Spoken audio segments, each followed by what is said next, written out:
दलित घोड़ी पे नहीं चल सकते, दलित जो है मूछे नहीं रख सकते, दलित जो है बारात नहीं निकाल सकते, दलित जो है महिला अच्छे कपड़े नहीं पहन सकते, दलित जो है वो बाइक अपना बुलेट नहीं चला सकते, उनका हाथ काट दिया जाता है, उनके बालों के साथ आप वो करते खिलवाड़ करते हैं। आज वही चीज यादव के साथ कॉपीराइट ले रखा है, जैसे इन्हीं के पास ही कथा सुनाने के, इनके पास ही सब कुछ है, इन्होंने कॉपीराइट ले रखा है। क्या इनके पास ही है कथा सुनाने का? क्या यादव क्या वो नहीं है, हिंदू नहीं है? पहली बात, क्या यादव के पास क्या ज्ञान नहीं है? तो समझना पड़ेगा, एसटी एससी ओबीसी को ये बात समझना पड़ेगा कि आप लोगों को हिंदू राष्ट्र में आपका स्थान सिर्फ और सिर्फ जूती के नीचे है।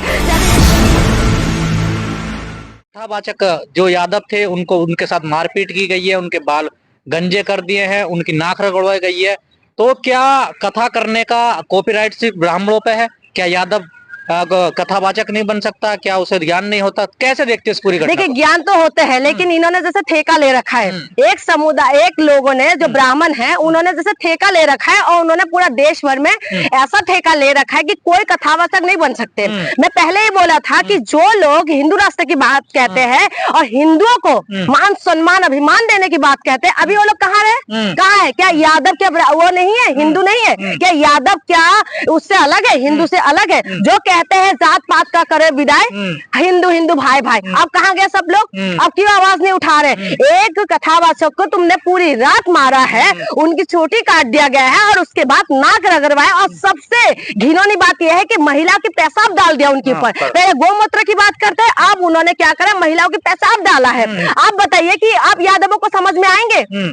अब यादवों को समझ में आना चाहिए ये बात कि आप लोगों को सिर्फ और सिर्फ मोहरा बनाया जाता है, आपको हिंदू इसीलिए बनाया जाता है क्योंकि इनकी वोट की राजनीति हो। तो क्या यादव हिंदू नहीं है? हिंदू है, हिंदू है तो हिंदू है तो फिर ऐसा क्यों करे? पहले दलितों के साथ किया। मैं बार बार कहती हूँ कि लगेगी आग तो कोई घर चंद में, यहाँ पर मेरा मकान थोड़ी है। ये पहले ये लोग धर्म की राजनीति करे, फिर उसके बाद इन्होंने जात की राजनीति करे, फिर अब महिला और पुरुषों में राजनीति कर रहे हैं। लेकिन अभी जो ये हुआ है, ये जातों में राजनीति कर रहा है। क्यों मारा? क्यों मारा? क्या वो कथावाचक हो कि यादव लोग क्या कथा नहीं सुना सकते? अगर उनके पास ज्ञान है ना, यादव शूद्र है वो। वही तो मैं कह रही हूँ, अब इनको समझ में आना चाहिए। ये जो हिंदू राष्ट्रवाद करते हैं ना, सिर्फ हिंदू राष्ट्र सिर्फ पता है किसके लिए? सिर्फ और सिर्फ ब्राह्मणों के लिए है। उसके सिवा आप कितना भी सच्चा हिंदू बन जाए, कितना भी आप धार्मिक बन जाए, क्या यादव समाज ने उसको वो करा है?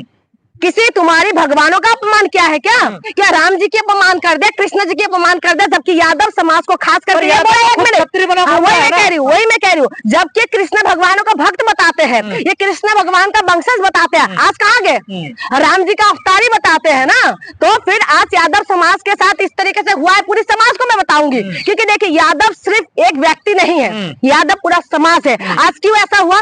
आज आपको खुद को ये समझना पड़ेगा, क्योंकि आप भी हिंदू राष्ट्र में योगदान दे रहे थे, इसीलिए बारी बारी से आज दलितों के साथ होता है। दलित घोड़ी पे नहीं चल सकते, दलित जो है मूछे नहीं रख सकते, दलित जो है बारात नहीं निकाल सकते, दलित जो है महिला अच्छे कपड़े नहीं पहन सकते, दलित जो है वो बाइक अपना बुलेट नहीं चला सकते, उनका हाथ काट दिया जाता है, उनके बालों के साथ आप वो करते खिलवाड़ करते हैं। आज वही चीज यादव के साथ हो गए। आज हम लोग क्या होता है ना, एसटी एससी को हम नीचा समझते हैं। अपराध किया ना, ब्राह्मणों के गाँव में गए ना कथावाचक करने। देखिए, अपराध नहीं किया, ये इन्होंने कॉपीराइट ले रखा है, ये ब्राह्मणों ने कॉपीराइट ले रखा है, जैसे इन्हीं की पास ही कथा सुनाने के, इनके पास ही सब कुछ है, इन्होंने कॉपीराइट ले रखा है। क्या इनके पास ही है कथा सुनाने का? क्या यादव क्या वो नहीं है, हिंदू नहीं है? पहली बात, क्या यादव के पास क्या ज्ञान नहीं है? अनुसार नहीं कर सकता ना यादव। मेरी बात सुनिए, धर्मशास्त्र किसने बनाया? ये मनु को मानने वाला है, ये मनु को मानने वाला है, इसीलिए ये लोग धर्मशास्त्र को वो कर रहा है। हम लोग अगर भगवानों के अपमान करते ना, तब मुझे समझ में आता कि चलो तुम्हारे भगवानों का अपमान कर दिया। भगवानों का अपमान नहीं किया ना, कथा सुना रहे थे। तुम लोग तो कथा सुनाने के लिए तुम लोग को एसी चाहिए होता, तुम लोगों को कथा सुनाने के लिए तुम लोगों के पास करोड़ों की गाड़ी चाहिए होता, तुम लोग कथा सुनाने के लिए तुम्हें 5 स्टार होटल चाहिए होता। और अगर यादवों के कोई व्यक्ति कथा सुनाने के लिए गए हैं तो तुम लोगों को इतना मिर्ची किस बात के लग रहा है? क्योंकि ये लोग ब्राह्मण बात को बढ़ावा देते हैं। ये पूरी देश के अंदर कहते हैं हिंदू राष्ट्र, क्या पुरानी व्यवस्था लाना चाह रहे हैं? बिल्कुल लाना चाह रहे हैं। ये मनु व्यवस्था को ये लोग आगे बढ़ाना चाह रहे हैं। आप बताइए, गोमूत्र के नाम पे मारेंगे, गोमूत्र पिलाएंगे, और आज तो हद कर दिया, महिलाओं की मूत्र के द्वारा उसको पवित्र किया जा रहा है। महिलाओं को उसको मूत्र डाला जा रहा है। आप बताइए, रात हमारा शोषण किया है इन्होंने, पूरी रात टॉर्चर किया है। मैंने सुना है, देखा है वीडियो। आप बताइए, यादव समाज को समझना पड़ेगा ये बात। यादव समाज को अगर ये बात नहीं समझेंगे तो कब समझेंगे आप लोग? आपको ये बात समझना पड़ेगा। सिर्फ यादव सिर्फ एक व्यक्ति नहीं,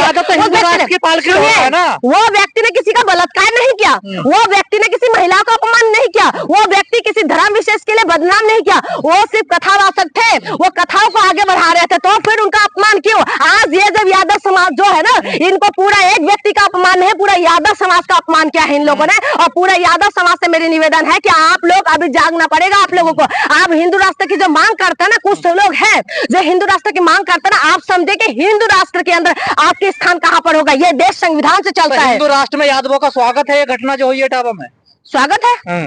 ये उनके लिए है ना सबसे ज्यादा निचले स्तर की है ना, बिल्कुल ही एकदम निचले स्तर अखिलेश यादव का बंगला धुला गया, वही तो कह रही हूँ। ये समझ कहाँ रहे हैं ये लोग? मैं वही कह रही हूँ, अखिलेश यादव कोई छोटे मोटे व्यक्ति है क्या? वो एक्स चीफ मिनिस्टर है, ठीक है, विपक्ष का नेता है। और उसके बाद उनका घर को जब वो खाली कर देते हैं बंगला, उसको गंगा जल से धोया जाता है। बताइए इनकी मानसिकता। जब अखिलेश यादव की जैसे व्यक्ति को नहीं छोड़ा तो आप और हमें छोड़ देंगे ये लोग? ये देश संविधान से चलते हैं। ये बाबा साहब अम्बेडकर ने हम लोगों को सबको जो है अधिकार दिया है, लेकिन आप बताइए कि उनकी अधिकार को ये लोग बिल्कुल जूते तले नीचे वो कर दिए। आप हिंदू राष्ट्र की मांग करते हैं। मैं यादव समाज से निवेदन करती हूँ, बात नहीं है कुछ भी देश ये अब क्या जात पात नहीं दिखाई दे रहा आपको? अभी पुलवामा में क्या नाम है, अभी जो हमला हुआ था, कौन सी जगह पे था? पहलगाम में। वहां पर उसके बाद छत्तीसगढ़ के IT सेल ने पोस्ट किया कि जात नहीं पूछा, धर्म पूछा। आप बताओ तुम लोग कहाँ पर हो? आप क्यों जात पूछ रहे थे?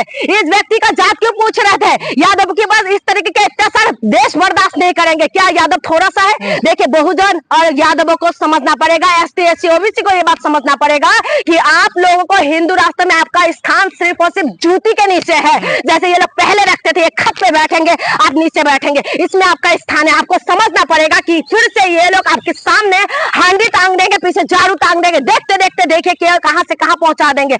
आपको ये बात समझना पड़ेगा। बहुसंख्यक कौन है इस देश के अंदर? बहुसंख्यक यही है। हम बहुसंख्यक में आते हैं, ST SC OBC जो है बहुसंख्यक के अंदर सबक सीखना चाहिए, बिल्कुल सीखना चाहिए। अगर इस घटना की बात अगर सबक नहीं सीखेंगे तो आप समझ लो कि जूती चाट लेंगे ये लोग, ठीक है? हम लोगों को दिक्कत क्या, कभी बाबा साहब की मूर्ति नहीं लगने देते? दिक्कत है भाई, दिक्कत है, इनको दिक्कत है। इनको दिक्कत इस बात का है क्योंकि बाबा साहब ने सबको अधिकार दिया, महिला को अधिकार दिया बाबा साहब ने। बाबा साहब की वजह से आज हम बोल पा रहे हैं। इनको दिक्कत है कि बाबा साहब की वजह से आज जो है पुरुष महिला ST SC OBC के लोग आगे बढ़ रहे हैं। अभी देखिए एक केस आया है, वो बंदा क्या फ्लाइट नहीं उड़ाने दे रहे, कह रहे तुम लोग झूठे चलते हो, रोड पे बैठ के झूठे चलो। फ्लाइट की जो है पायलट को बोल रहे इस तरीके से। आप बताइए आप और हमारा स्थान कहाँ पर है? तो इसीलिए हर एक व्यक्ति को लड़ना पड़ेगा। बाबा साहेब अम्बेडकर ने जो संविधान लिखा है, ये चाहते हैं उस संविधान को पूरी तरीके से ध्वस्त कर दे और फिर से मोनू का संविधान लेके आए। मोनू ने जो बनाया उस व्यवस्था को लेके आए। घटना पे मोहन भागवत बोलेंगे जो कहते हैं